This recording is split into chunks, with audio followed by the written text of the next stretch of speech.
Buenas tardes, doctor. ¿Cómo se encuentra? Excelente, excelente, gracias. Le agradezco nuevamente que haya podido tener el tiempo de tomar en un día de descanso esta entrevista para podernos conocer un poco mejor, ¿no? Saber quién es Ramón Mariaca, qué es lo que ha hecho, cómo ha vivido él la agroecología. Entonces, Caray, qué pregunta tan interesante, muchas gracias. Mira, te debo comentar, yo tuve la fortuna, yo estudié la carrera en el Colegio Superior de Agricultura Tropical, en Cárdenas, Tabasco. Este colegio desapareció hace algunos años, y era justamente un proyecto, éramos no experimental, pero sí fue la primera experiencia fuerte de formación de ingenieros agrónomos para el trópico mexicano.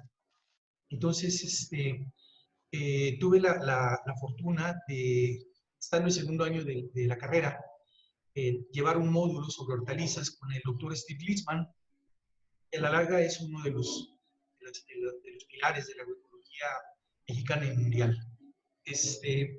Trabajé con él eh, durante 2 años, y justo cuando estaba yo ya por plantear mi proyecto de tesis de licenciatura, perdón, las chinampas tropicales del Colegio de Agricultura Tropical, él se regresó a Estados Unidos, ¿no? Realizo la tesis y con un ecólogo, que es el doctor Ricardo Almeida, que era especialista en pastos. Entonces, ingreso a la maestría en ecología tropical, la idea de ser agroecólogo. Sin embargo, el colegio en ese momento ya tenía algunos problemas administrativos fuertes.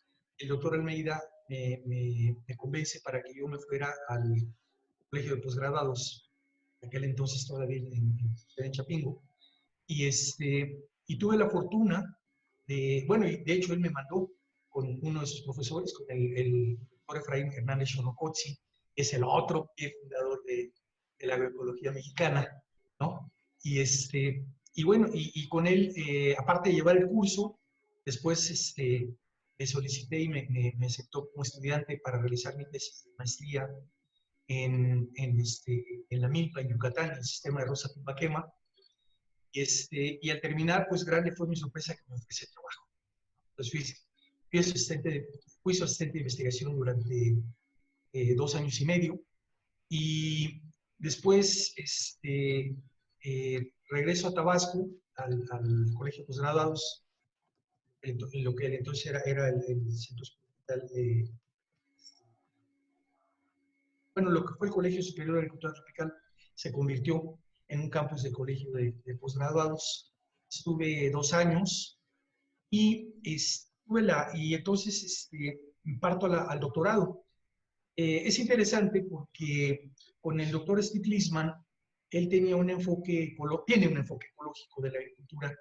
Si dijéramos, su parte fuerte es encontrar todas las interrelaciones ecológicas que están en un campo de cultivo, en un ecosistema.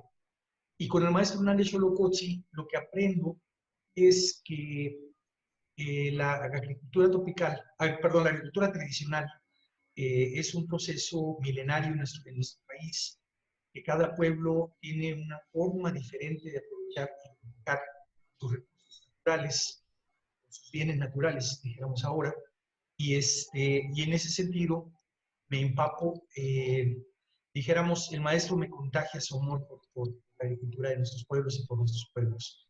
Entonces, en el momento de irme al doctorado, el maestro me pregunta que qué quiero hacer en el doctorado, que a dónde me quiero ir.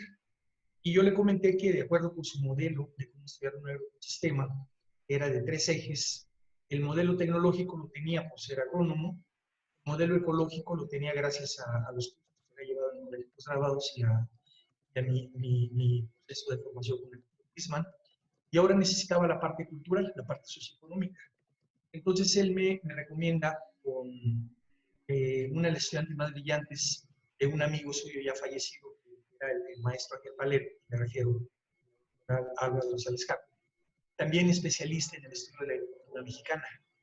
Y de esa manera, entonces, logro tener una formación interdisciplinaria me acerca ya no solamente a la parte ecológica y a la parte tecnológica, sino ahora a la parte cultural. De tal forma que si algo tengo claro es que la agroecología en México en este momento, aparte de sus dos pilares, ya mencioné, formadores, tiene la parte cultural, la parte más fuerte, que es el conocimiento de nuestros pueblos. Y esto, en este momento, tenemos un gran aporte a la agroecología mexicana, y eso nos separa de la agroecología de otras partes del mundo, a partir del conocimiento campesino y a partir también individual y a partir del conocimiento que de alguna manera las organizaciones campesinas de todo a lo largo del han conjuntado en el manejo de su territorio, ¿no? Entonces, otro gran impacto de información me lo da en los últimos años Edgar Toledo, el actual secretario del Medio Ambiente, cuando empiezan a manejar lo que es ¿cómo se llama?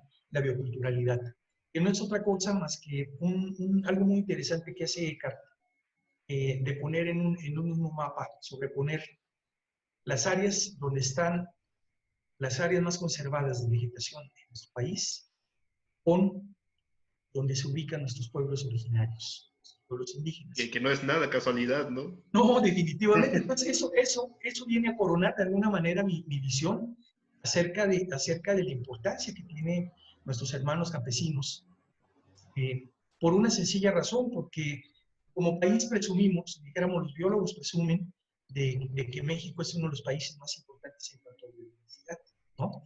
Pero Sí. cuando metemos la otra parte que es importantísima, la gran diversidad de pueblos originarios que tenemos, que nos hace ser también uno de los principales países a nivel mundial en cuanto a diversidad lingüística, ¿no? Y cultural, pues nos hace ver que estamos en un país tocado por la suerte de ser probablemente el segundo o el tercer país megadiverso del mundo, culturalmente hablando.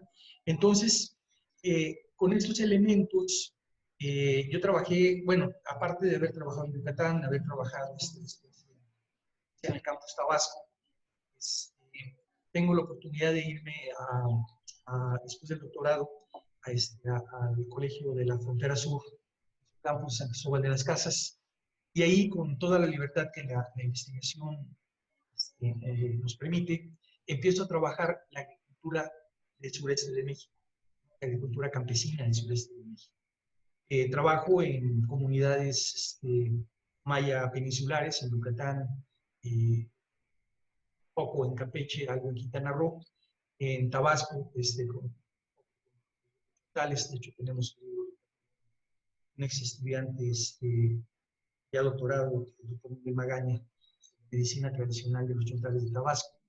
Tengo la oportunidad de trabajar con los choles de Chiapas, los choles del sur de Tabasco, en Tacotalpa, Tabasco, con los otziles y celtales de Chiapas, y bueno, y también con los lacandones hemos trabajado algunos años, sobre todo con los lacandones de Nayarit, ¿no? De donde también tenemos un par de libros. Sobre los otziles tenemos uno muy interesante que tiene que ver con la agroecología, que es la milpa sotzil en los altos de Chiapas, genéticos, ¿no?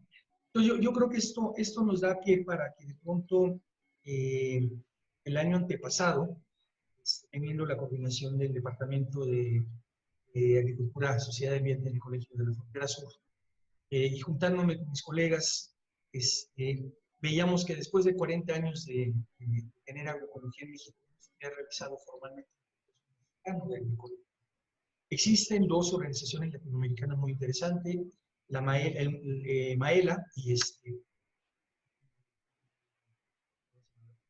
y otra más importante también no fue su nombre, discúlpame, ¿cómo se llama? Latinoamericana, pero ahora me voy a acordar, pero a final de cuentas no teníamos una sociedad mexicana. Entonces empezamos a formar, junto con colegas de la Universidad Juárez Autónoma de Tabasco y otras universidades de la Sociedad Mexicana de Agroecología, y y organizamos junto con el Colegio de la Frontera Sur, la Universidad Intercultural de Chiapas y una veintena de universidades de todo el país, el primer Congreso Mexicano de Agroecología. De agroecología. Y para gran sorpresa nuestra, ¿cómo se llama? Asistieron más de 1000 personas, Wow. entre gente de comunidades, sabios de comunidades y sabias de comunidades, investigadores, estudiantes, gente de organizaciones. Entonces esto rebasa totalmente nuestras expectativas y bueno, yo creo que todo esto da pauta para que en un momento dado, cuando nuestro presidente, en ese momento presidente electo, Andrés Manuel López Obrador, empieza a formar su programa de gobierno, incluya, entre otras cosas, a la agroecología, ¿no? Sí, que quiero destacar esa parte, ¿no? Que cuando empecé a leer el Plan Nacional de Desarrollo y vi la palabra agroecología, dije, wow, o sea, es la primera vez que lo veo. Espero que se lleve a cabo, ¿no? Que realmente tengan a una persona que no solamente lo haya llevado en el escritorio o lo haya llevado desde su computadora, sino que haya estado en los lugares, haya metido las manos en la tierra, ¿no? Que sepa lo que es tener una jornada en el campo, que sepa lo que es a veces no tener los insumos suficientes, ¿no? Yo tenía mucha esperanza en que realmente hubiera quien y un equipo muy bien formado para que no tomaran en serio la agroecología y no fuese otra vez estar en esos planes agrícolas donde hay mucha simulación, donde solamente se les da un poco de ayuda a las personas en el sentido técnico, en diferentes aspectos, ¿no? Y ya como que ponemos la palomita en nuestra planeación de que ya se cumplió, ¿no? Cumplió con este indicador y punto. Así es. Mira, te comento, ya me acordé, es la Sociedad Latinoamericana de Agroecología, la SOCLA. Sí, exactamente. Un lapsus, ¿no? No, mira, te Sí. comento, es interesante.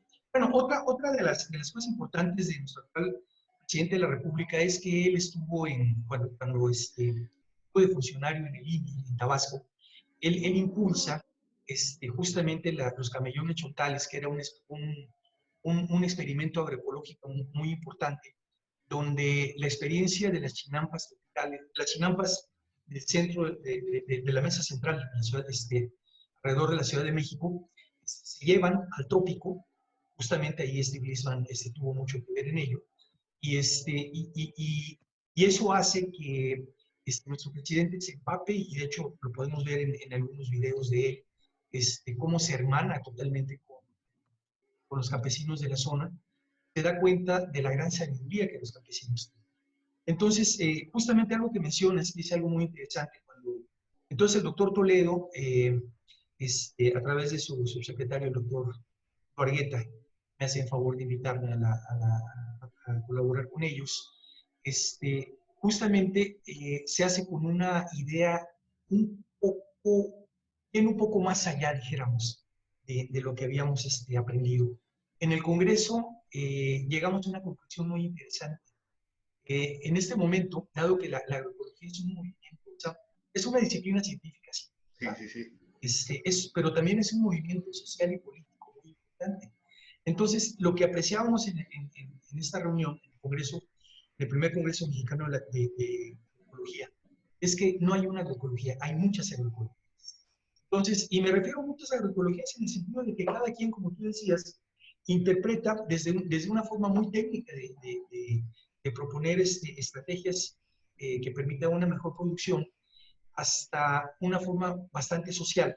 Entonces, justamente, las instrucciones del doctor Argueta, decía, y Víctor Manuel Toledo, es que la agroecología que practicáramos en la Semarnat fuera el resultado de la conjunción de eso que hemos platicado. Entonces, ellos me invitan a conformar la Dirección General de Agroecología y Patrimonio Biocultural. Y eso es importantísimo, porque, insisto, o sea, hay excelentes promotores de la agroecología a lo largo y ancho del mundo, que han publicado incluso manuales muy importantes sobre técnicas amables de producción, pero dijéramos, yendo a la vanguardia de nuestro país, dado que es una de las áreas geográficas donde se forma la agroecología, nosotros no podemos olvidar a los generadores de estos 7.000 años de cultura agrícola. Entonces resulta ser que tenemos sistemas interesantísimos. Hablábamos ahorita de las chinampas, ¿no? Pero cuando hablamos de chinampas no solamente son las parcelas, estas cuadradas o rectangulares rodeadas por canales de agua, ¿no? Es un aprovechamiento integral del recurso agua con el recurso tierra, pero también algo más importante, la gente para poder producir se vale tanto de lo que tiene en las chinampas como lo que tiene en tierra arriba. Entonces es un sistema integral de manejo de recursos. Bueno, caray, mira, hasta eso me cambia la perspectiva de la chinampa, porque yo solamente me acuerdo del dibujo del libro que vi en la primaria, ¿no? Que es chinampas. Órale, ¿no? Pues está muy chido. No, es chidísimo el manejo de las chinampas, como insisto. O sea, la gente tiene que vivir de otros recursos y los recursos los da también los cerros aledaños a la zona chinampera, la zona pantanosa. Pero además de ello, lo más importante es la cultura de los viveros, ¿no? Y bueno, te puse un ejemplo, te voy a poner otro ejemplo, que es el sistema de Rosa Tumba Quema en Yucatán. Es un sistema que integra alrededor de 14 o 15 actividades diferentes en torno a la selva maya, de tal manera que el resultado es que la selva de la península de Yucatán es una selva antropogénica. Esto es una selva que existe gracias al manejo del fuego y al manejo agrícola que la gente tiene desde hace milenios. Una característica de la cultura maya es que es de las pocas culturas en el mundo que después de 3.000 años sobreviven, a pesar de todas las incursiones históricas por las que ha pasado este pueblo. Entonces, solo por mencionar algunas de las cosas de las que vive el campesino maya manejando su selva, ellos, para empezar, buscan un monte que tenga una edad suficiente para poder sostener una milpa por 2 años, ¿no? Estos montes generalmente son de 6, 8, 10 años hasta 20 años. Entonces ellos tiran el monte, o sea, lo rozan, lo tumban, esperan unos meses a que la vegetación se seque, queman, y para eso hay una técnica para quemar bastante precisa, de tal manera que no sale fuego, no queda en los cuatro espacios de la milpa, gracias al guardarraya que ellos hacen, ¿no? Bueno, siembran 2 años, y según los agrónomos, y muchos de la gente que había estudiado la milpa, pues el campesino después de 2 años abandona el campo y se va, ¿no? Y esto se dice a lo largo del mundo, ¿eh? Lo mismo en Oceanía que en Sudamérica, piensan que el campesino es un destructor de la naturaleza porque se la pasa tumbando montes, ¿no? Sí, no, sí, sí. Fíjate qué cosa tan interesante. En el caso de Yucatán, una vez que se abandona la milpa en el segundo año, todavía regresan al tercer año a cosechar plantas que fueron sembradas en la misma y que todavía dan fruto. Papaya, llámese cacahuate, llámese camote, etcétera, ¿verdad? Bueno, en cuanto se abandona el monte, empieza el proceso de crecimiento de como le llamamos sucesión secundaria, y las primeras plantas que aparecen en esta sucesión son unas plantas melíferas, que es de la familia de la manzanilla, ¿no? Tú ves estos campos, de pronto se ponen amarillos todos, ¿no? Esta planta es conocida en maya como el tajonal, ¿no? Es ligera de tata, y la gente cerca sus cajas de abejas para que justamente, bueno, siga produciendo, ¿no? Bueno, empieza a crecer el monte, y en un monte de 4 años, por ejemplo, cuando la señora o el señor quieren comer codornices o chacalacas, saben que en ese monte lo van a encontrar. Un monte de 5 años ya les da madera, tronquitos, dijéramos, de unos 5, 6, 8 centímetros de diámetro, suficientes para poder hacer un gallinero o construcciones menores. Un monte de 8 a 10 años ya les permite tener leña y también les permite cazar animales de mayor calibre, ¿no? Dijéramos, escuincles, amarillos, etc. un monte de 20 años ya te permite material suficientemente grueso para tener los rompones de las casas.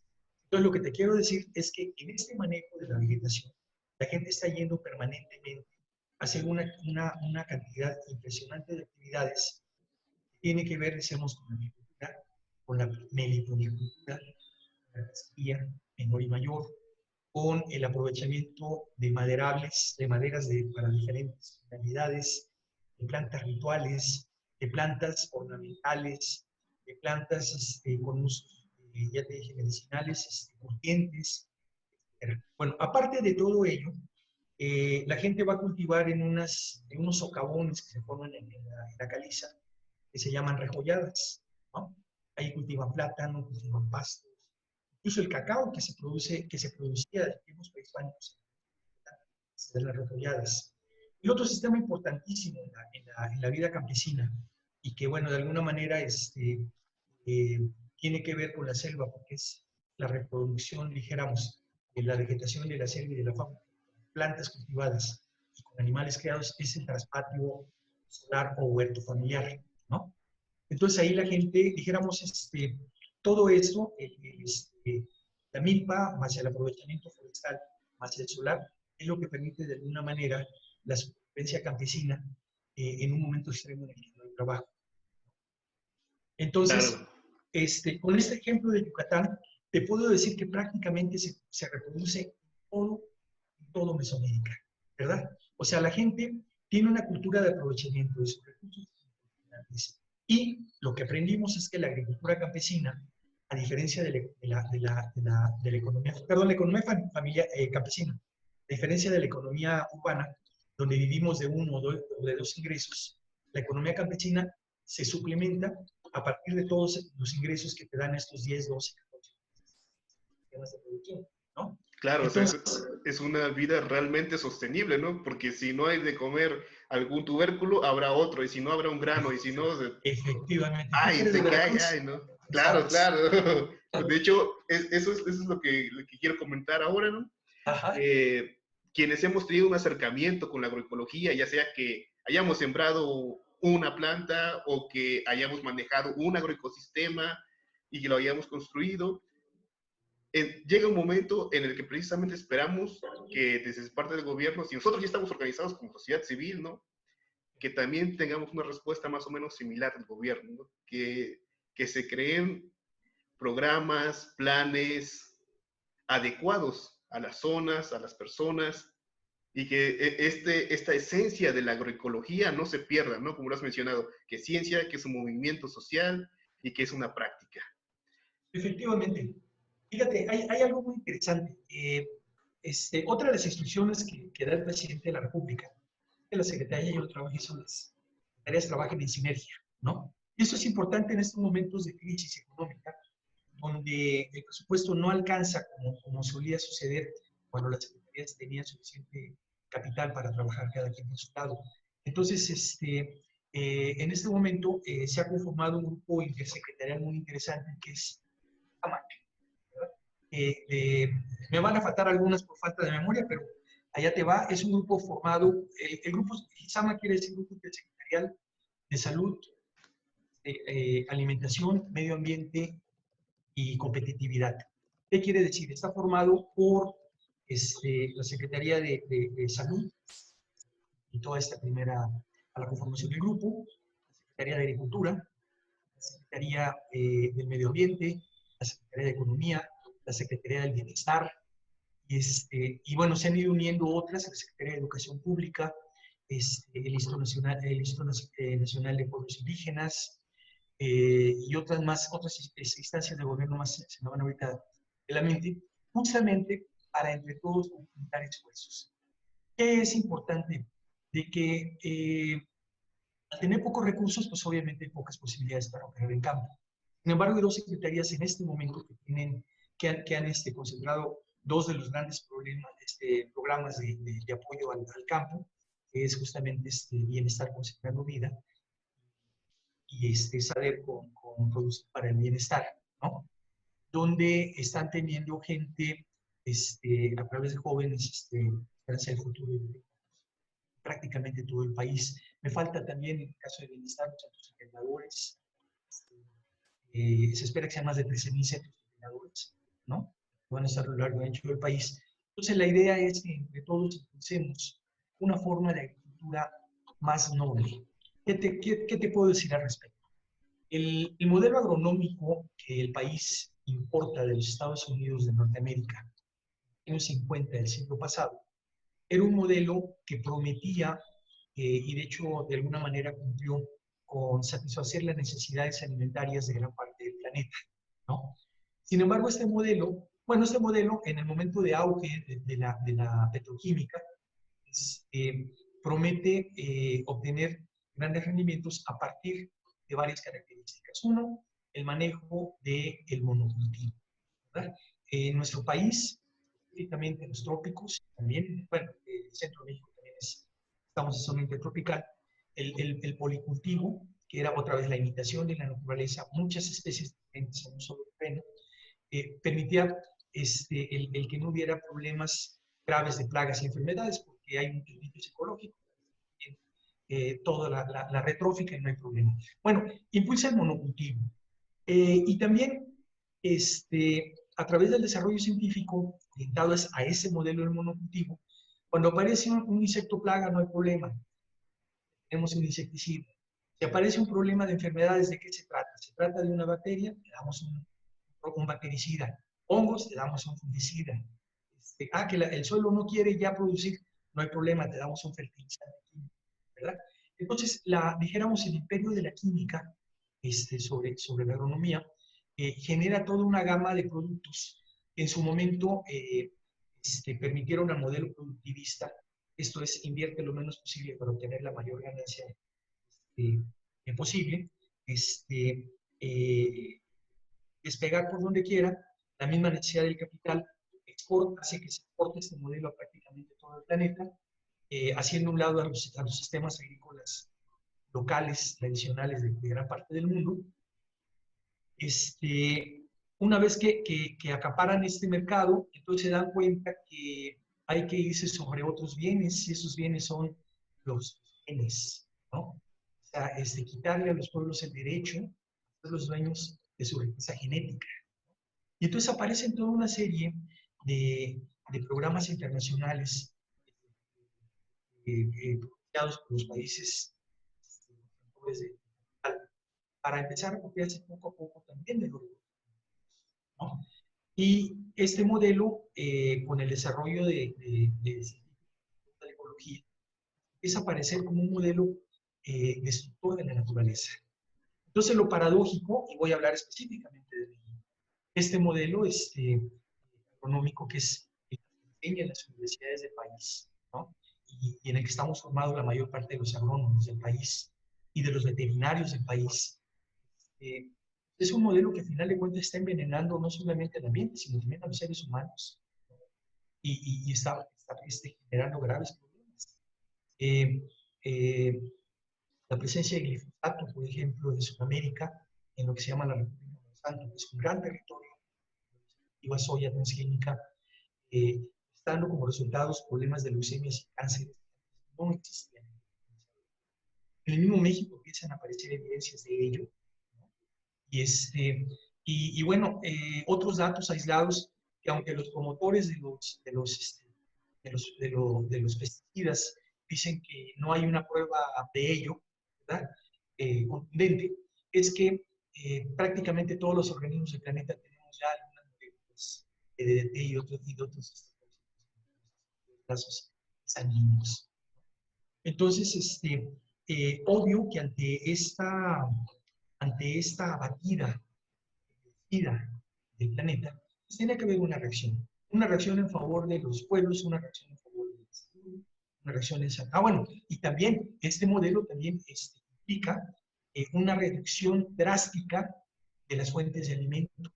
Entonces, imagínate nada más, en México tenemos alrededor de 2.500 plantas comestibles o un poco más, ¿verdad?, que han sido parte de la dieta ancestral de nuestros pueblos, y muchas de ellas las podemos ver todavía en nuestros huertos familiares y en las mismas diversificadas, ¿no?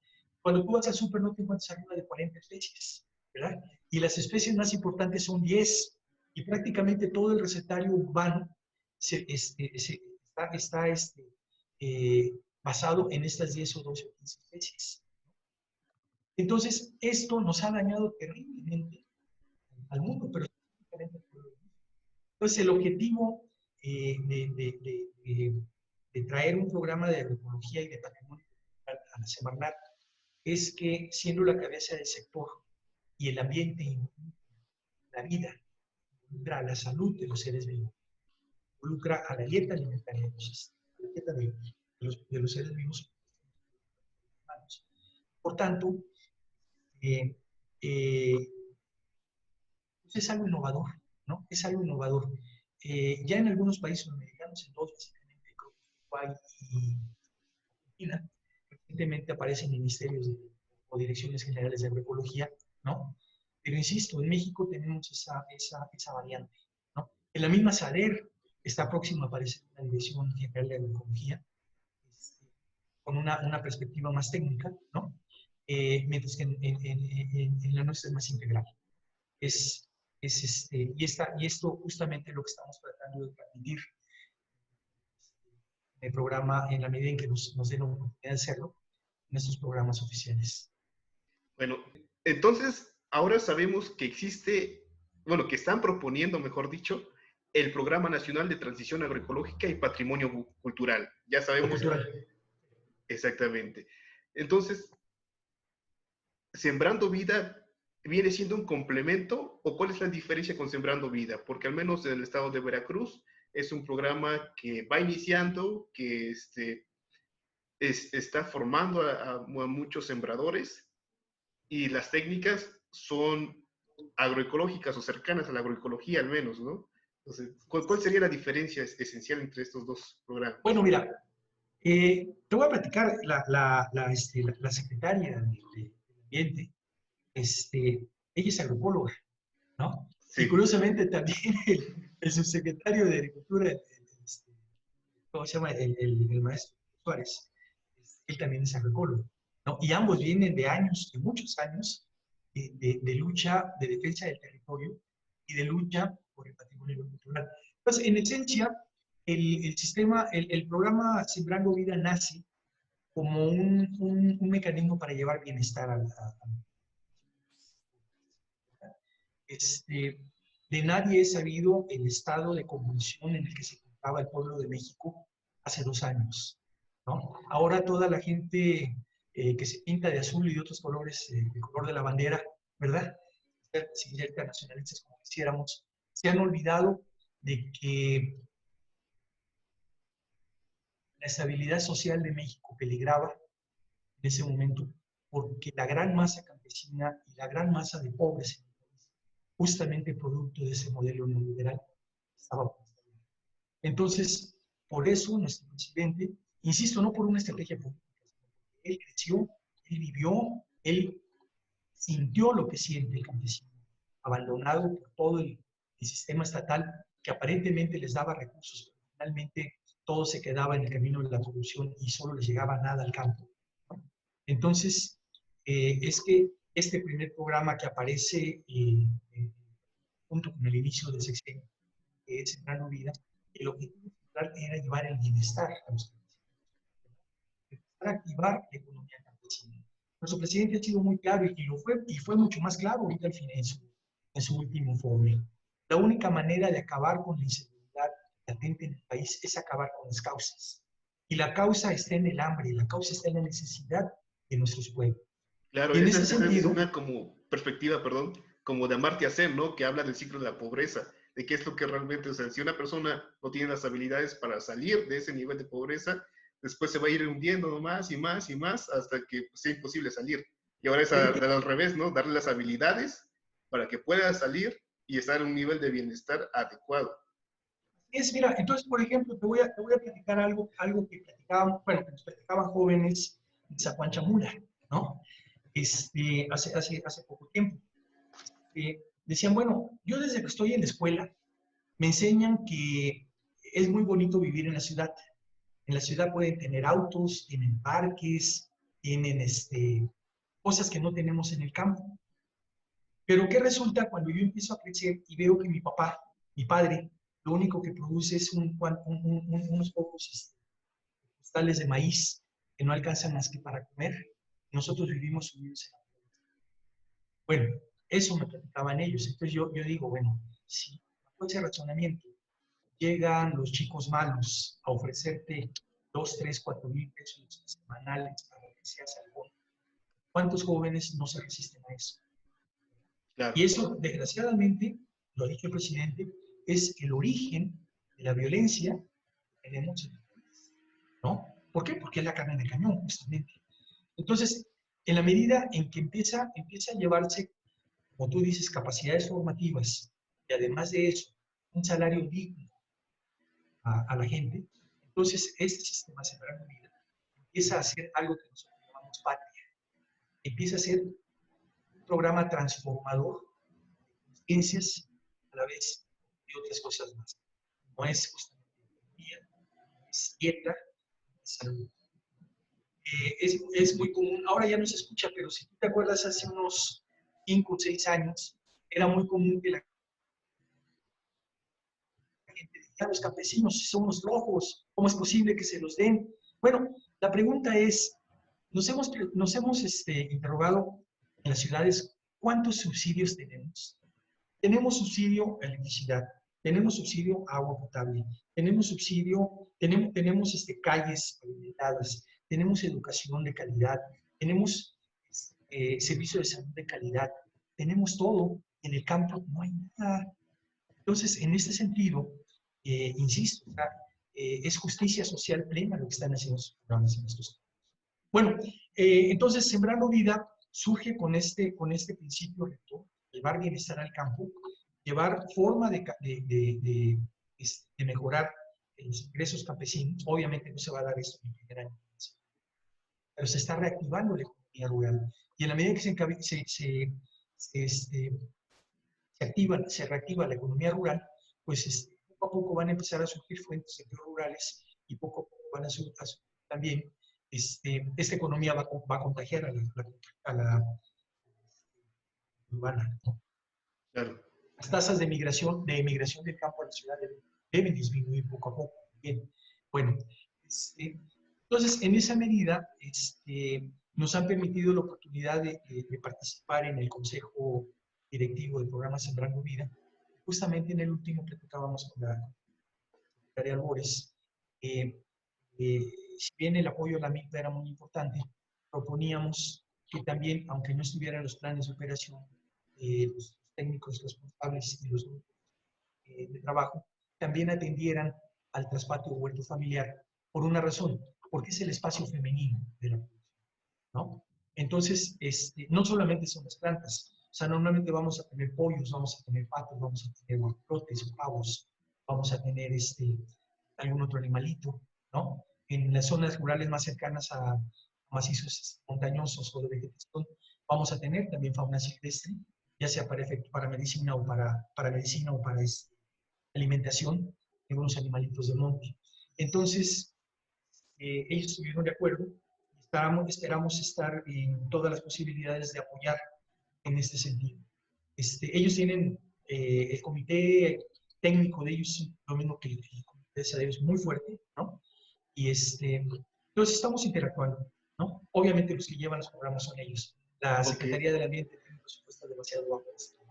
Entonces, viéndolo de esta forma, son programas complementarios, ¿no? Para la formación y el desarrollo rural, campesino, ¿no? O sea, no es solamente precisamente como se plantea muchas veces a nivel técnico, ¿no? ¿Qué va a atender? Va a atender solamente una necesidad muy específica, muy particular, ¿no? Así es. Y ya lo demás, ahí vemos cuándo lo atendemos, ¿no? Pero algún Así día lo es. atenderemos a lo mejor. Pero Así entonces es. ahora es como que los diferentes planes sectoriales que se manejan desde cada una de las secretarías van a ser complementarios. Y en Sí. ese sentido, Uh-huh. ¿cómo vamos a ver que se inicie la implementación de este programa? Si va a ser ya a nivel nacional, así en todos los estados, a través de todos los enlaces, vamos a tener el programa, o va a ir por zonas también. Por ejemplo, sabemos que en el sureste es donde tenemos mayores niveles de desempleo, de pobreza, etcétera, ¿no? ¿Cómo es que va a operar este programa a nivel Mira, país? te comento, ya nada más para terminar un poquito. Otra de las instancias que forman parte del GISAMAC, te decía donde formamos parte de estas secretarías, es el Segalmex. El Segalmex es el organismo que el gobierno federal ha creado, juntando Liconza y Liconza, para que justamente pueda cerrar el círculo de la comercialización. De nada sirve producir sino comercias, ¿no?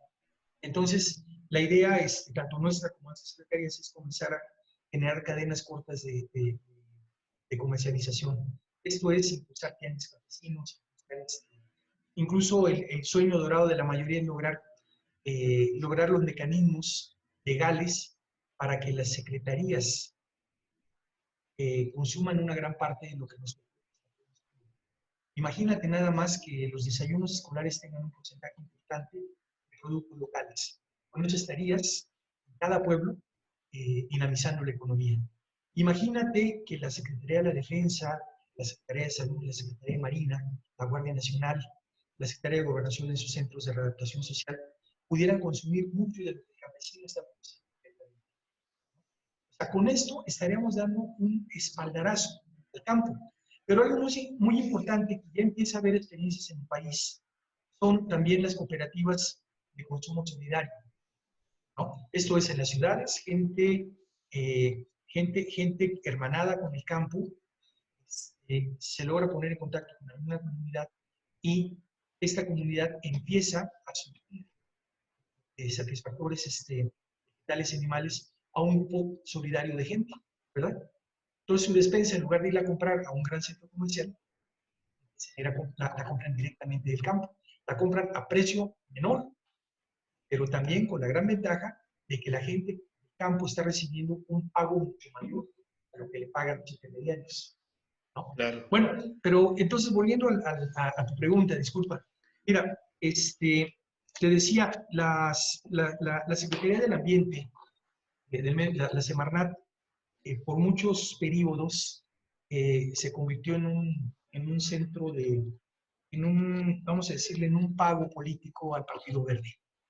Eso es sabido de todos, ¿verdad? De tal manera que gran parte de los infiernos ambientales, que llaman nuestro secretario, a lo largo y ancho del país están presentes, son producto de la corrupción de permitir permisos, pero omisiones, ¿verdad? Ante graves problemas de contaminación. Tan es así que tenemos una cantidad importante de ríos muertos en nuestro país por efectos que los han envenenado y han matado prácticamente toda su fauna y está ahí presente. ¿No? Bueno, los problemas que se saben de la minería, etcétera. Y en este sentido, pues al no ser prioritario el ambiente en los gobiernos pasados, secretarías se fue minimizando paso, ¿no? Entonces los retos son muy fuertes, de tal manera que dijéramos que se ha convertido en mucho en una instancia rectora nada más, ¿no? Dadora de permisos, ya ha cambiado esa dinámica, ya no se dan permisos. Pero bien, en el caso de la Dirección General de Agroecología, estamos planteando una serie de proyectos que vayan permeando. Se llama transición agroecológica porque no es posible pensar que de la noche a la mañana vamos a dejar a los agroquímicos, a las semillas híbridas, ¿cómo se llama? Van a dejar de producirse para sembrar, para tener en el mercado semillas que vayan mejoradas, etcétera, ¿no? Entonces, este proceso de transición es lo que en principio busca permear en todo el gobierno federal estos dos conceptos. O sea, hacer ver que hay un modelo distinto de hacer agricultura. Y esto tiene que comenzar desde convencer a las universidades y a los centros experimentales de hacer un trabajo diferente, ¿no? Empezar a cambiar los programas de formación de los agrónomos, de los veterinarios, de los economistas mismos, y otras carreras de los biólogos, ¿no? Es curioso, muchas universidades, incluida la UNAM, la biología de campo ha sido expulsada. Ahora ya todos quieren ser biólogos moleculares, ¿no? Cuando ni siquiera conocemos a totalidad nuestra realidad. Bueno, entonces en ese sentido, tenemos que generar un modelo educativo hecho en México para mexicanos. Fíjate qué cosa tan interesante. O sea, si tú te fijas, el 80 o 90% de la literatura con la que se forman los economistas de México es literatura escrita en otros países, en otras realidades, para resolver problemas que no son problemas, ¿no? Entonces salimos de la escuela con una visión alterada de la realidad. Ahora, si a eso le sumamos los problemas de inseguridad que implica salir al campo y de que la tradición de salir al campo para formar a la gente en el campo ha ido disminuyendo, pues entonces tenemos profesionistas que desconocen la realidad de nuestra vida. Entonces necesitamos empezar a formar, a tener, en el caso específico de la agronomía y de la agroecología, programas específicos que ayuden a resolver los problemas de nuestro campo. Voy a decir cosas interesantes que no aparecen en ningún libro de agronomía, por ejemplo. En todo el campo de México existe la práctica de sembrar o de cosechar o de hacer alguna práctica agrícola siguiendo las fases de la luna. Claro, Científicamente, científicamente no es fácil probar la relación causa-efecto entre una fase de la luna lunar y, y en el momento que tú depositas la semilla en el suelo o lo pones. Sin embargo, la gente lo hace y, y es parte de su tecnología, ¿no? Una práctica que, por ejemplo, tuvimos que esperar cientos de años para que un investigador norteamericano en California dijera que es cierto, ¿no?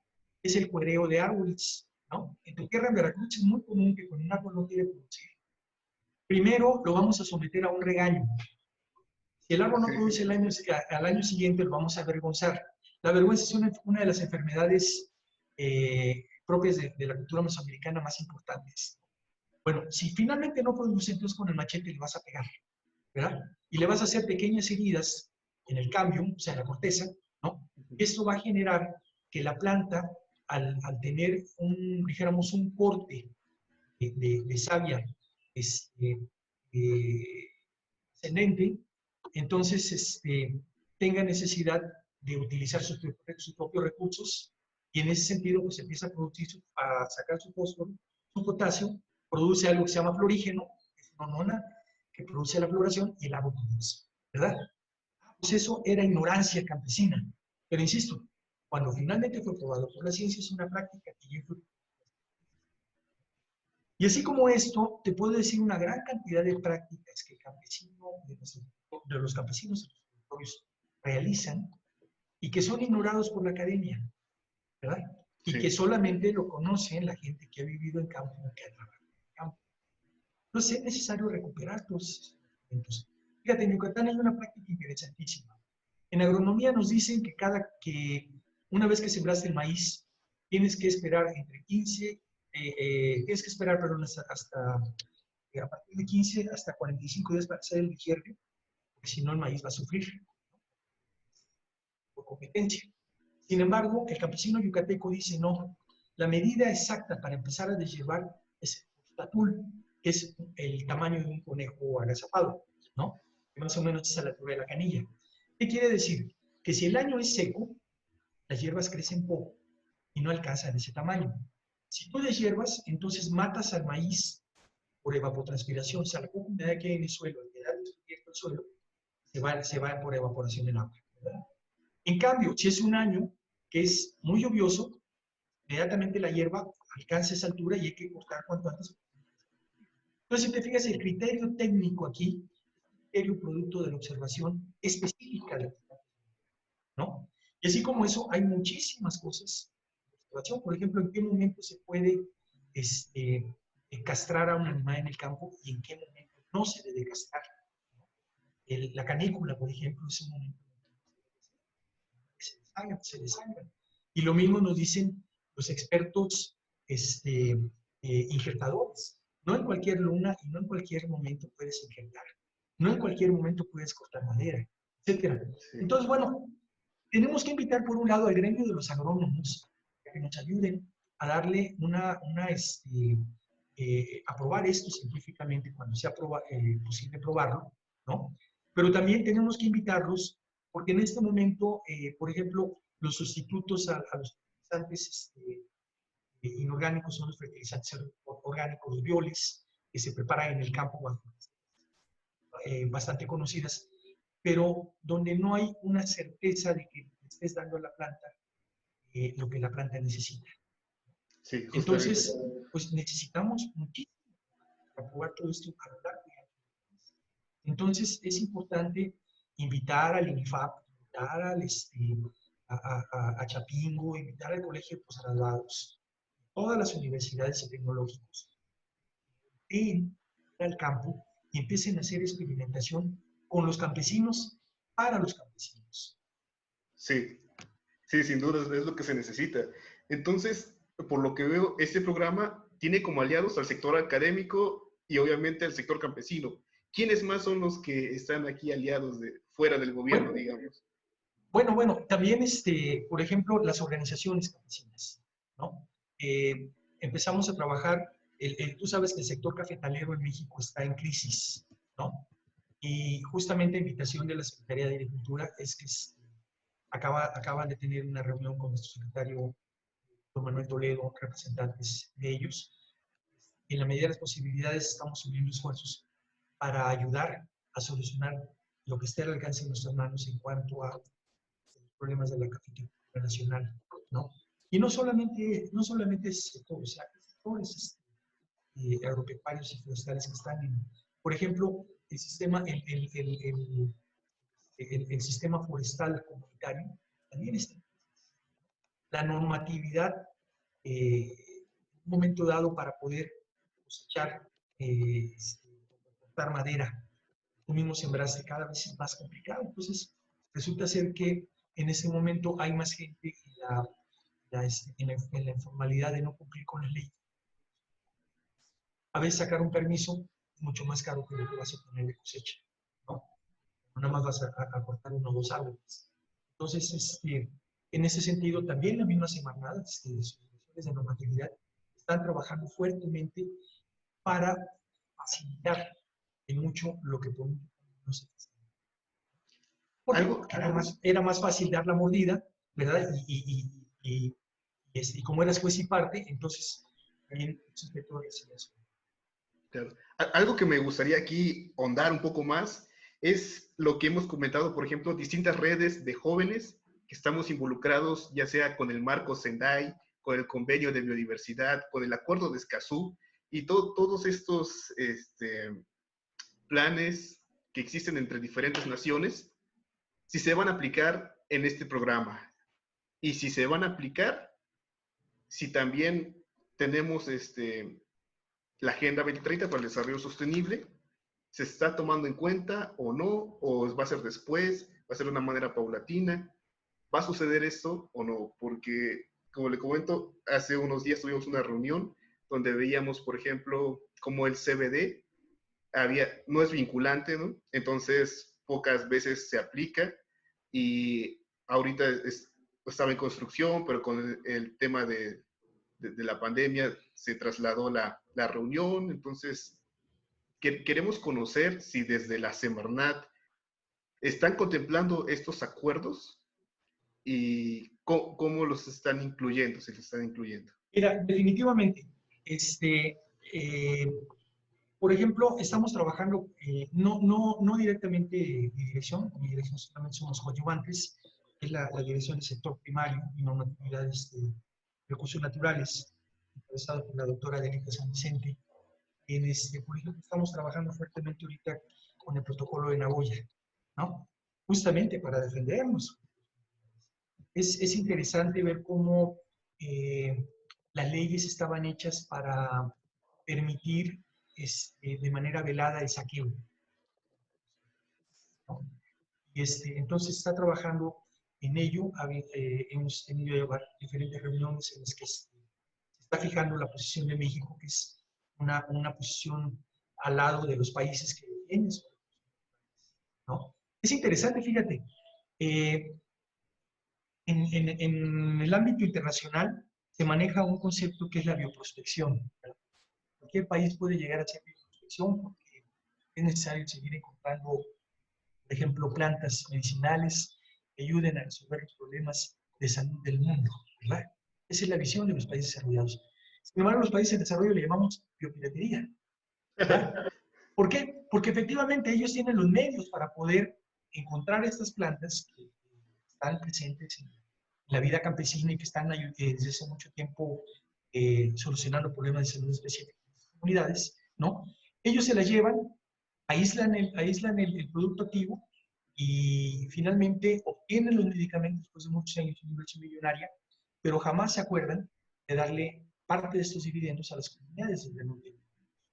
Donde tuvieran conocimiento, ¿no? Así es. Entonces, el gran problema es que estamos enfrentándonos, dijéramos, en dos bloques. El bloque que tiene el dinero, tiene el poder, tiene las facilidades. El bloque de los países que hemos estado sumidos en su desarrollo, históricamente, hemos sido dominados por los otros países. Unos países que en este momento empezamos a tener conciencia de lo nuestro. Desgraciadamente, la formación de mucha de la gente que encabezó los gobiernos de años anteriores en otros países les da una visión distinta de lo que debe ser el nacionalismo. El nacionalismo es un enemigo de la globalización y en esa medida entonces estamos enfrentándonos en una lucha encarnizada por defender nuestros recursos naturales y otros por apropiarse de ellos, ¿no? Bueno, entonces, en esta carencia de recursos, una de las cosas que vamos a comenzar a hacer este año, de manera piloto en algunos estados, queremos poder hacerlo en todos los estados del país al final del periodo, es justamente una red de redes de promotores del patrimonio biocultural y defensores del patrimonio biocultural, ¿verdad? Perdón, del patrimonio biocultural y de la agroecología, ¿no? Entonces, en la medida en que logremos conjuntar el esfuerzo, como tú dices, de toda la gente que está desperdigada haciendo su luchita en los diferentes estados, logremos tener una red estatal. Entonces, en ese momento generaremos sinergias importantes. Por un lado, sí, para presionar a los gobiernos estatales, municipales y también al gobierno federal, para que se hagan las cosas como deben hacerse. No se te olvide que desgraciadamente la corrupción permeó los tres niveles de gobierno.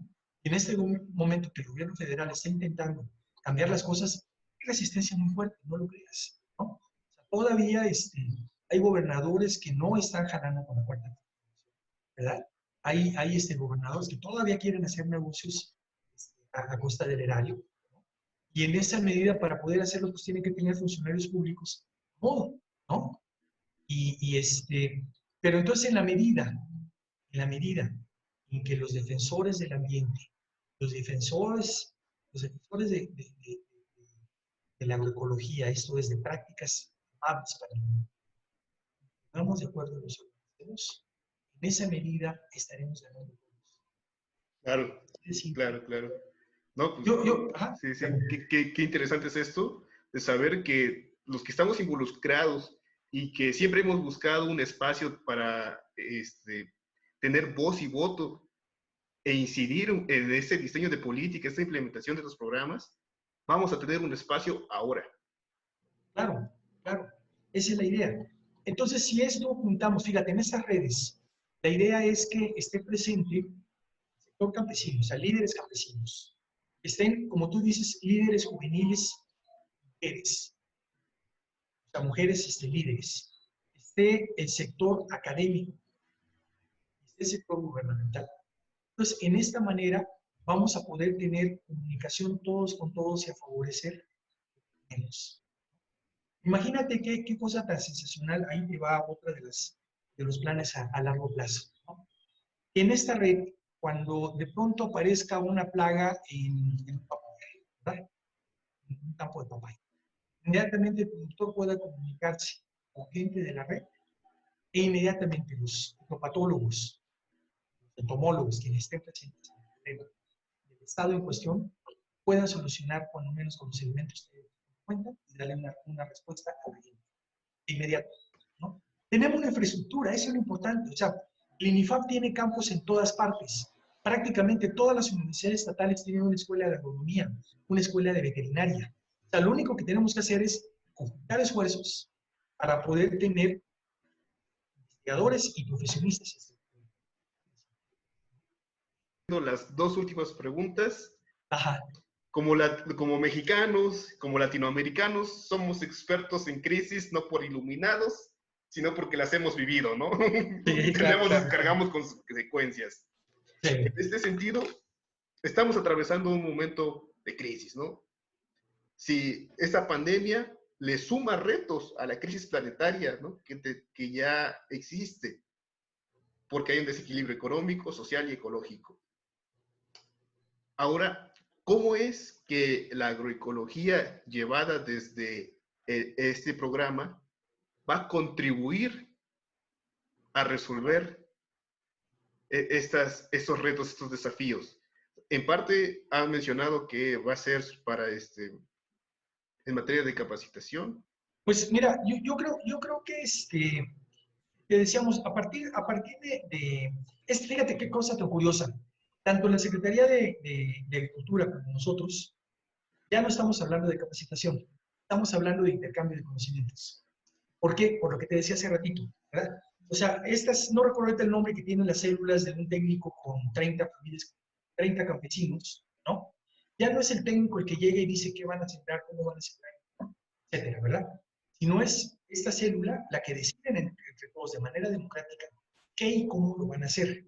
Entonces, en ese sentido, eh, se está generando un proceso de comunicación técnica que no se tenía, ¿no? Le estamos dando valor al conocimiento campesino, ¿no? Y estamos empoderando con ello a nuestra gente. Yo creo que eso es lo primero. Entonces, en ese sentido, sí, efectivamente, o sea, tenemos que aprovechar lo mejor del conocimiento campesino, lo mejor del conocimiento científico. O sea, no vamos a desperdiciar por nada del mundo algo que nos pueda ofrecer ventajas competitivas, ¿no? Sí, estamos buscando, claro, hay quien dice, bueno, a ver, ¿qué ha hecho la agroecología en 40 años? ¿Por qué no ha ayudado a solucionar el hambre del mundo? Pues es una acusación lanzada sin mayor reflexión por una sencilla razón. Porque en los últimos 40 años, si tú quieres, la cantidad de millones y millones de dólares y euros que se han hecho de investigación para el modelo de agricultura industrial es impresionante. Pero los millones y millones de dólares y euros que se han dado para la investigación agroecológica no existen, ¿sí? Entonces, obviamente estamos en ventaja, por eso hablamos de transición agroecológica, ¿no? Pues en la medida en que a través del convencimiento logremos generar gente que empiece a escribir manuales, gente que haga videos, gente que esté trabajando en el campo, ¿verdad? En la medida en que empecemos a ayudar a través de estas cadenas cortas de comercialización a que la economía campesina mejore. Entonces, por un lado, en la milpa van a tener maíz, pero también esperemos tengan entre 30 y 40 especies o 50 especies cultivadas que en diferentes partes del país se han cultivado históricamente. Entonces, por ejemplo, los choles están sembrando alrededor de 40 especies. Me refiero a nivel de comunidad, ¿verdad? Los maya yucatecos, los maya peninsulares, tienen alrededor de 36 a 40 especies. Pero lo más interesante, o sea, la diversidad que hay dentro de esas especies, dijéramos, camote blanco, camote morado, ¿verdad? Ya hablamos de 3, ¿no? Etcétera. Frijoles distintos. Entonces ellos alcanzan a tener más de 100 variantes en esas tantas especies, ¿no? Entonces, en la medida en que ellos en la milpa siembren eso, en la medida en que el huerto familiar se pueda potenciar el patio, con todos los frutales, todos los maderables, los animales, ¿verdad? Y en la medida en que la gente siga aprovechando inteligentemente todos los recursos que el monte le da, ¿verdad? Más el dinero que obtienen a través de los programas y a partir de la comercialización de productos, pues lo que estás teniendo es autonomía, ¿verdad? Alimentaria y económica. Y Claro, estoy hablando entonces de un rescate de un porcentaje importante de esos 50 millones de mexicanos están en la pobreza. ¿Sí te das cuenta? Entonces, en ese sentido, la agroecología forma parte de algo que científicamente empieza a ser un paradigma, es algo nuevo, dijéramos, que es las ciencias de la complejidad, ¿verdad? O sea, ¿qué es una ciencia de la complejidad? Bueno, es una forma, perdón, ¿qué es la complejidad en este caso? Es una forma de ver diferentes niveles y diferentes interacciones, las interacciones sean en diferentes niveles, no solamente desde una sola disciplina, sino a partir de diferentes disciplinas y diferentes formas de ver el mundo. La ciencia, tal como nos enseñaron que era sacrosanta, que era, ¿cómo se llama?, totalmente racional, que todo tenía que ser cuantitativo, está dejando de ser esa ciencia cartesiana para convertirse en una ciencia que acepte otros conocimientos. O sea, es curioso, pero la cantidad de población humana que vive en el ámbito científico occidental no es arriba de un 3 o un 5%. El 95% de la población del mundo vive y cosecha gracias a esta casa, gracias a la ciencia tradicional de su pueblo, que tiene paradigmas, puntos de partida diferentes, la ciencia occidental, pero justamente algo que la ciencia social está empezando a permear en la ciencia natural, en las ciencias físicas, es considerar el conocimiento de los otros, no como sí. proveedores de información.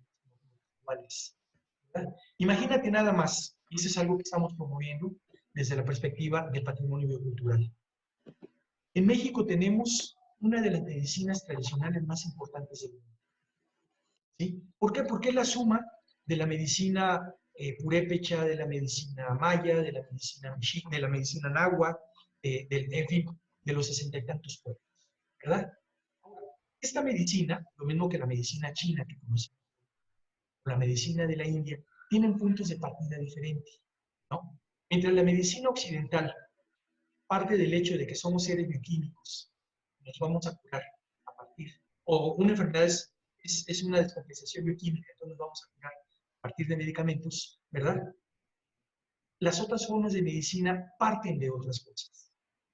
Cosas que llamamos energía, ¿verdad? La energía, el yin yang, en el caso de nuestra medicina, tiene mucho que ver, es algo muy interesante, porque la medicina mesoamericana no separa la parte física de la parte mental, ¿verdad? Como lo hace el occidental. Lo occidental es el médico y el psicólogo, el médico y el psiquiatra. No, la nuestra, el médico tradicional, tiende al espíritu y a la psiquis, ¿no? Claro, todas tienen sus limitaciones, pero también tienen sus ventajas. Entonces, en la medida en que empecemos a aceptar, a promover toda esta medicina tradicional mexicana, donde alrededor del 85% del pueblo de México, tarde o temprano, acudimos a un remedio rural o un remedio de medicina animal o vegetal de nuestros pueblos, ¿verdad? Porque por economía, por tradición, por lo que tú quieras, estaremos reconociendo que es algo importante en nuestras vidas y que debemos promover. Así de simple. Claro. Wow. Entonces, todo esto es que son muchos aspectos, ¿no?, que se tocan dentro de esta acción de gobierno que ustedes están impulsando. Puede ser desde el tema de combatir el hambre, combatir el desempleo, mejorar la salud, diferentes objetivos de desarrollo sostenible se tocan, ¿no?, en todo esto, la manera en la que participan los beneficiarios finales. Vaya, es un universo que da gusto ver que lo tienen contemplado, ¿no? Claro. Y en este sentido, ¿cuál sería el mayor reto que se enfrentará este programa? Y cómo nosotros, los ciudadanos que vivimos al día a día, los estudiantes, las mujeres, cualquier persona, ¿no?, pueda sumarse, pueda contribuir. Pues mira, justamente lo que te decía, o sea, no hay un mayor reto, yo creo que hay muchos retos. El primero de ellos lo estamos logrando, es convencer a los diferentes organismos de gobierno, ¿no? Y curiosamente nos hemos encontrado con gente muy interesante. Por ejemplo, la Secretaría de Salud tiene un programa encabezado por el doctor Alejandro Almaguer, que es la dieta de la milpa. Ellos se presentan datos tan dramáticos como el hecho de que la dieta mexicana ha variado terriblemente a partir de la firma de TLC. ¿Sí? ¿Por qué? Porque entran productos de una dieta distinta, ¿no? Y dijéramos, el caso extremo lo podemos ver en este momento, en el que tienes más de 14,000 tiendas Oxxo a lo largo y ancho del país, envenenando a la gente con Coca-Cola y con sopa Nissin. Entonces resulta ser que los graves problemas de salud que tenemos, con enfermedades no transmisibles, de tipo, ¿cómo se llama? Como es la diabetes, la hipertensión, como es hígado graso, etcétera, tienen que ver, enfermedades metabólicas no transmisibles, tienen que ver con esa dieta que se nos ha impuesto, harinas, azúcares, eso.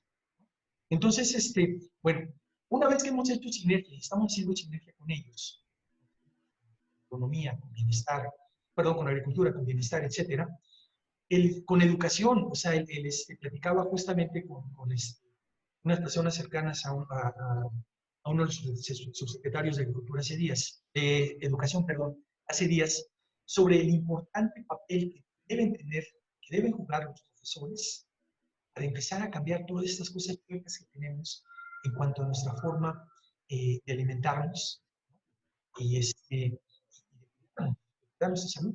Entonces, todo esto que estamos haciendo debe tener eco justamente en la Secretaría de Educación, porque estaríamos entonces transformando al país a partir de los niños y jóvenes, serán los ciudadanos del futuro. O sea, hay algo muy claro.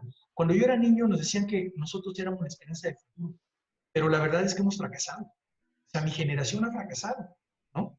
Entonces, lo que nos queda por hacer es tratar de concientizar a las generaciones por venir para que se den cuenta que realmente este muladar que les estamos dejando, a ellos tratar de solucionarlo.